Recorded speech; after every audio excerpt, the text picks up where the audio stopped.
Bismillahirrahmanirrahim.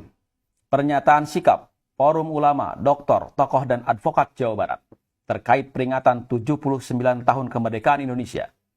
Masih terjajah neokolonialisme, maraknya kezaliman rezim populis otoritarian, pro-oligarki kapitalis, dan urgensi tegakkan syariah Islam kafah.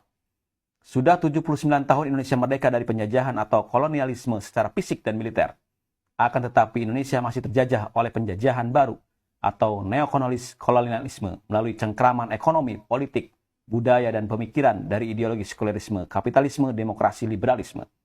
Semakin hari dapat kita saksikan setelah berkuasa hampir 10 tahun, rezim saat ini yang berkarakter populis otoritarian terus melakukan berbagai kebijakan yang zalim kepada rakyat, seperti kenaikan PPN 12%, rencana pembatasan BBM, tapera, asuransi motor mobil, HGU IKN 190 tahun, juga terus memproduksi peraturan mulai dari Undang-Undang Minerba, Undang-Undang Cipta Kerja, Undang-Undang IKN, dan saat ini sedang ngotot merevisi Undang-Undang Kementerian, Undang-Undang TNI Polri, Undang-Undang MK, Undang-Undang Penyiaran, Undang-Undang Watimpres yang semakin mengokohkan dominasi oligarki kapitalis. Ambisi keserakahan kekuasaan ini membuat rezim semakin mabuk dengan membangun dinasti politik dan melumpuhkan kekuatan untuk melakukan koreksi baik dari parpol maupun masyarakat. Tidak cukup dengan itu, berbagai kebijakan turunan yang mengesampingkan aturan agama, khususnya syariat Islam, terus dihasilkan dan menimbulkan keresahan di tengah penduduk Indonesia yang mayoritas Muslim. Yang terbaru adalah pelarangan penggunaan kerudung bagi petugas pasukan pengibar bendera pusaka atau paskibraka Muslimah di IKN saat upacara pengukuhan oleh Presiden pada hari Rabu 14 Agustus 2024. Badan Pembina Ideologi Pancasila (BPIP) sebagai lembaga yang bertugas menyiapkan dan membina Paskibra menyatakan bahwa hal tersebut adalah bentuk kepatuhan kepada aturan yang ada. Tidak hanya itu, beberapa waktu yang lalu pemerintah pun mengeluarkan kebijakan yang diduga kuat akan melegalkan perzinahan pada remaja dan usia sekolah. Peraturan pemerintah nomor 28 tahun 2024 yang disahkan Presiden Jokowi pada tanggal 26 Juli 2024 mengatur tentang peraturan pelaksana Undang-Undang nomor 17 tahun 2023 tentang kesehatan atau Undang-Undang Kesehatan yang terdapat pasal 103 dan 107 yang akan memberikan akses kepada remaja dan pelajar pada alat kontrasepsi dengan alasan kesehatan reproduksi. Di tengah suasana peringatan kemerdekaan ini, masih banyak saudara kita kaum muslimin di berbagai belahan dunia yang hidup dalam penjajahan. Palestina masih membara, darah terus mengalir, dan entitas penjajah Zionis Yahudi yang sudah ditetapkan Mahkamah Internasional sebagai negara ilegal dengan dibackingi penjajah global Amerika Serikat masih berkeliaran merampok dan membunuh saudara kita. Sayangnya tidak ada tindakan politik yang berarti selain retorika oleh pemerintah Indonesia padahal sudah berlangsung selama 10 bulan dengan korban sipil syahid lebih dari 40.000 orang. Termasuk pembunuhan pemimpin politik Hamas Syekh Ismail Haniyah.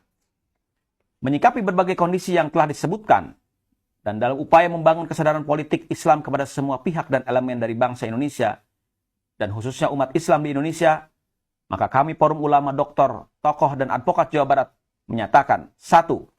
Kemerdekaan Indonesia dari kolonialisme atau penjajahan fisik militer harus diikuti dengan bebasnya Indonesia dari neokolonialisme atau penjajahan baru melalui cengkraman ekonomi, politik, budaya, dan pemikiran.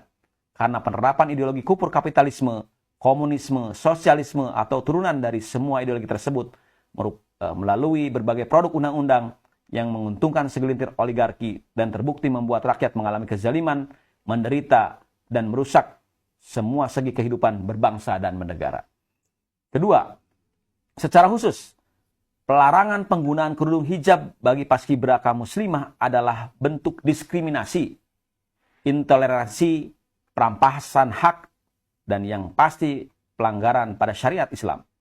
Kebijakan aturan atau apapun memunculkan hal tersebut adalah bentuk kezaliman yang harus dihilangkan.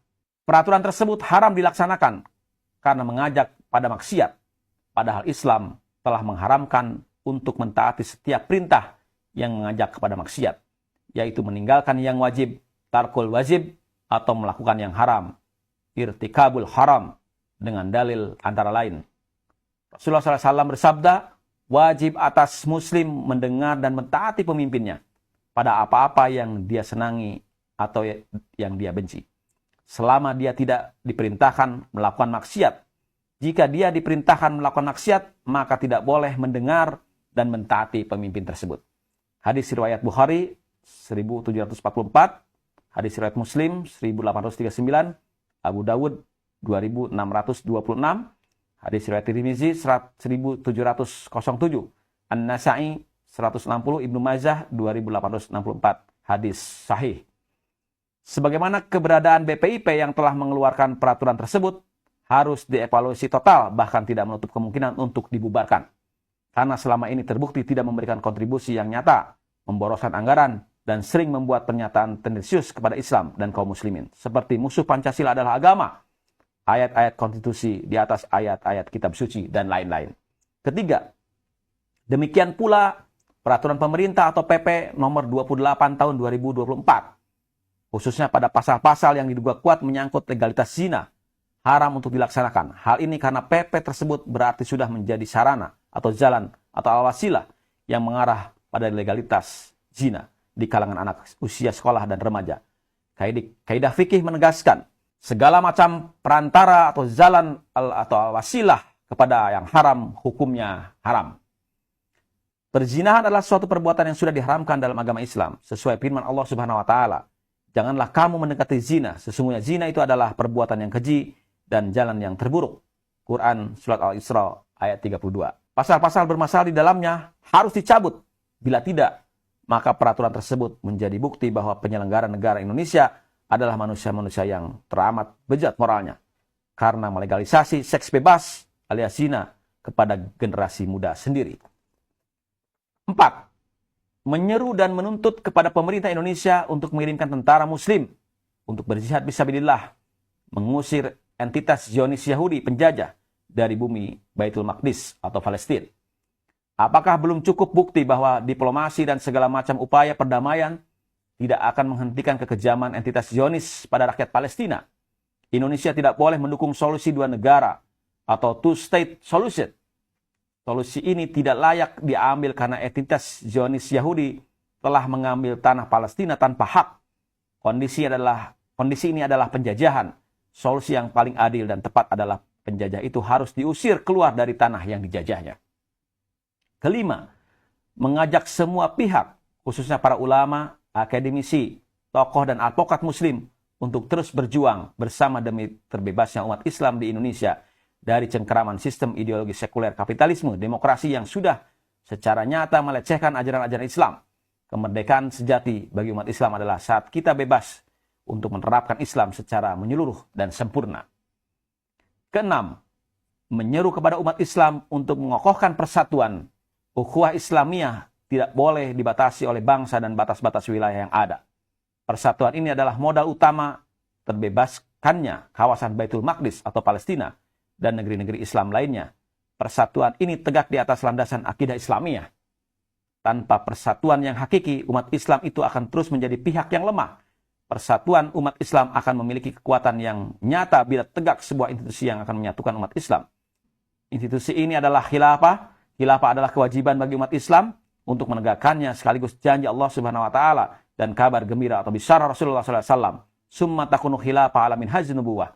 Para ulama menyebutnya sebagai ta'zul furuj atau mahkota dari kewajiban. Tegaknya khilafah akan mewujudkan kebaikan untuk alam semesta.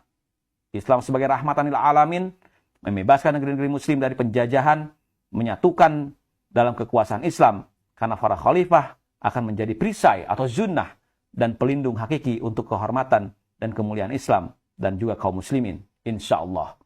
Bandung, 11 Safar 1446 Hijriah, bertepatan dengan 15 Agustus 2024, Forum Ulama Doktor, Tokoh dan Advokat Jawa Barat.